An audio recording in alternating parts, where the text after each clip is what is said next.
বাংলার আর্থিক অবস্থা নিয়ে বিস্ফোরক রাজ্যপাল। বাংলার আর্থিক অবস্থা ভেঙে পড়েছে, রাজ্যপাল হিসেবে আমি উদ্বিগ্ন। এই নিয়ে শ্বেতপত্র প্রকাশ করুক রাজ্য। মন্তব্য রাজ্যপাল সিভি আনন্দ বোসের। শনিবার কেন্দ্রীয় অর্থমন্ত্রীর সঙ্গে দেখা করেন রাজ্যপাল সিভি আনন্দ বোস। বাংলার আর্থিক অবস্থা নিয়ে বিস্ফোরক মন্তব্য করেন রাজ্যপাল।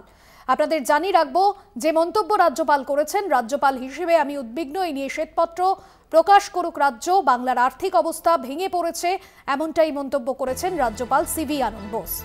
শনিবার কেন্দ্রীয় অর্থমন্ত্রীর সঙ্গে দেখা করেন রাজ্যপাল সিভি আনন্দ বোস এবং সেই বিষয় নিয়ে যেমনটা তিনি বলেছেন যে বাংলার রাজ্যপাল হিসেবে আমি উদ্বিগ্ন। বাংলার আর্থিক অবস্থা ভেঙে পড়েছে, বাংলার আর্থিক যে পরিস্থিতি সেই পরিস্থিতি নিয়ে বিস্ফোরক মন্তব্য করেন রাজ্যপাল। এই নিয়ে শ্বেতপত্র প্রকাশ করুক রাজ্য, অর্থাৎ বাংলায় যে আর্থিক অবস্থা ভেঙে পড়েছে তা নিয়ে শ্বেতপত্র প্রকাশের দাবিও জানিয়েছেন রাজ্যপাল। কেন্দ্রীয় অর্থমন্ত্রীর সঙ্গে দেখা করার পরই এহেন মন্তব্য করতে শোনা যায় রাজ্যপালকে। রাজ্যপাল সিভি আনন্দ বোস ঠিক কি বলেছেন শোনাব।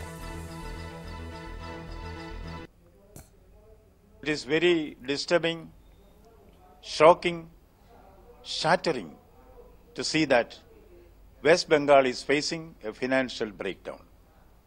Its public finance is in doldrums.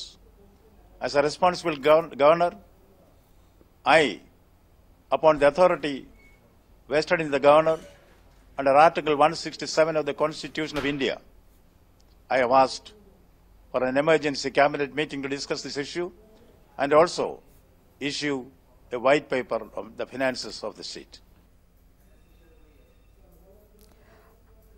বাংলার আর্থিক অবস্থা ভেঙে পড়েছে এমনটাই মন্তব্য করেছেন রাজ্যপাল সিভি আনন্দ বোস। পাশাপাশি এ বিষয়ে কুণাল ঘোষ তিনি কিন্তু রাজ্যপালকে সরাসরি আক্রমণ করেছেন, যেখানে রাজ্যপাল তিনি বলেছেন যে রাজ্যের তরফে এই নিয়ে শ্বেতপত্র প্রকাশ করার কথা বলেছেন।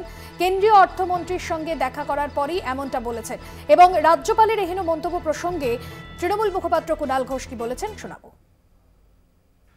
কোনো জিনিস থেকে নজর ঘোরাবার জন্য পরিকল্পিতভাবে রাজ্যপাল এই ধরনের বিভ্রান্তিকর কথাবার্তা বলছেন। পশ্চিমবঙ্গের অর্থনীতি একদম ঠিক আছে, পশ্চিমবঙ্গকে আর্থিকভাবে বঞ্চনা করছেন ওই ভদ্রমহিলা নরেন্দ্র মোদীর নির্দেশে, যাকে উনি ফুল দিতে গেছেন। ওনার ওখানে গিয়ে বলা উচিত বাংলার বকেয়াগুলো মিটিয়ে দিন, তার বদলে উনি উল্টো কথা বলতে গেছেন সম্পূর্ণ ব্যক্তি স্বার্থে নিজের ইস্যু কভার আপ করার জন্য। যার হাতে ফুল দিচ্ছেন তার হাজব্যান্ড, কেন্দ্রীয় অর্থমন্ত্রীর হাজব্যান্ড পর্যন্ত বলেছেন দেশের অর্থনীতি কতটা খারাপ জায়গায় আছে আর কি কি কেলেঙ্কারি চলছে। আপনাদের শুনিয়ে রাখলাম কুণাল ঘোষ তিনি ঠিক কি বলেছেন এবং যেখানে বাংলার অর্থনীতি নিয়ে শ্বেত প্রকাশের দাবি করেছেন রাজ্যপাল। রাজ্য বনাম রাজভবনের সংঘাতের সুর আরো চড়ল, কারণ রাজ্যের অর্থনীতি নিয়ে শ্বেতপত্র প্রকাশের দাবি জানিয়েছেন রাজ্যপাল। পশ্চিমবঙ্গে যেভাবে আর্থিক ভাঙনের মুখে তা দেখতে খারাপ লাগছে এবং তারপরই রাজ্যপাল তিনি বলেন যে শ্বেতপত্র প্রকাশ করা হোক। শনিবার দিল্লিতে কেন্দ্রীয় অর্থমন্ত্রী নির্মলা সীতারামনের সঙ্গে বৈঠক করেন রাজ্যপাল সিভি আনন্দ বোস এবং তারপরেই রাজভবনের তরফে এক বিবৃতি দিয়ে বাংলায় যে অর্থনৈতিক ভাঙন শুরু হয়েছে এমনটাই বলেন রাজ্যপাল। সিপিএম নেতা তন্ময় ভট্টাচার্য রয়েছেন আমাদের সঙ্গে ফোন লাইনে। তন্ময়বাবু, বাংলার আর্থিক অবস্থা নিয়ে বিস্ফোরক মন্তব্য করতে দেখা যায় রাজ্যপালকে।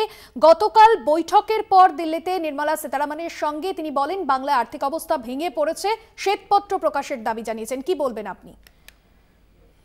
বাংলার আর্থিক অবস্থা ভেঙে পড়েছে এটা কোনো নতুন সত্য নয়। মমতা বন্দ্যোপাধ্যায় সরকারে আসার পর বাংলার আর্থিক অবস্থা প্রত্যেক দিন ভাঙতে ভাঙতে ভাঙতে ভাঙতে আজকে কার্যত তলানিতে গিয়েছে।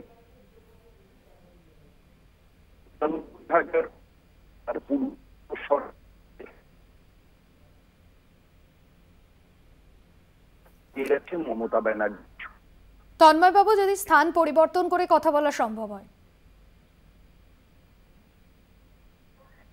এবার ঠিক আছে কি? হ্যাঁ হ্যাঁ বলুন। শুরু থেকে একদম আপনি যেরকম প্রতিক্রিয়া দিচ্ছিলেন বলুন। বাংলার অর্থনৈতিক অবস্থা ভেঙে পড়াটা কোনো নতুন কথা নয়। মমতা বন্দ্যোপাধ্যায়ের সরকার প্রতিষ্ঠিত হওয়ার পর থেকে অর্থনীতির গতিপথ যদি কেউ দেখেন তাহলে দেখবেন যে সরকারটা ক্রমশ সাধারণ সরকারের আয়ের যে উপায়গুলো থাকে, উৎপাদন শুল্ক, বিক্রয় কর, এইগুলোর থেকে সরে গিয়ে মদের উপর থেকে আয় বাড়ানোর দিকে অগ্রসর হয়। আজকে সরকার ক্যাবিনেটে সিদ্ধান্ত করছে যে অব্যবহৃত সরকারি জমি বিক্রি করে দেবে, লিজ দেবে। ৮,২০৫টা স্কুল বন্ধ হয়ে গেছে, সেই স্কুলগুলোর জমি বিক্রি হবে। এরপর কটা কলেজ বন্ধ হবে আমরা জানি না, কটা প্রাথমিক স্বাস্থ্য কেন্দ্র বন্ধ হয়ে তার জমি বিক্রি করে দেওয়া হবে আমরা জানি না। ১,৯২,০০০ কোটি টাকার পূর্বতন সরকারের রেখে যাওয়া ঋণকে ৬,৮৫,০০০ কোটি টাকায় নিয়ে যাওয়ার মধ্য দিয়েই সরকারের যে আর্থিক অবস্থা বলে কিছু নেই, কোনো আর্থিক নিয়ন্ত্রণ যে সরকারের নেই, এবং তার মধ্যে সামাজিক প্রকল্প হিসেবে কিছু প্রকল্পকে চালু করা হয়েছে যার একটা অংশ গরিব মানুষ পাচ্ছে নিঃসন্দেহে, বাকিটা তৃণমূল দলের কাটমানিতে ব্যবহৃত হচ্ছে এবং পাওয়া উচিত নয় এমন মানুষ পেয়ে যাচ্ছেন। ৩ ভরির সোনার হার গলায় ঝুলিয়ে লক্ষ্মীর ভান্ডারের জন্য ব্যাংকে লাইন দিচ্ছেন, আবার অনেক গরিব মানুষও পাচ্ছেন, এটাও সত্য। ফলে একদমই, অনেক ধন্যবাদ জানাবো আপনাকে। দুর্গা পুজো আসছে, পুজো কমিটিগুলোকে টাকা দেওয়া, হ্যাঁ যেমনটা বলছিলেন।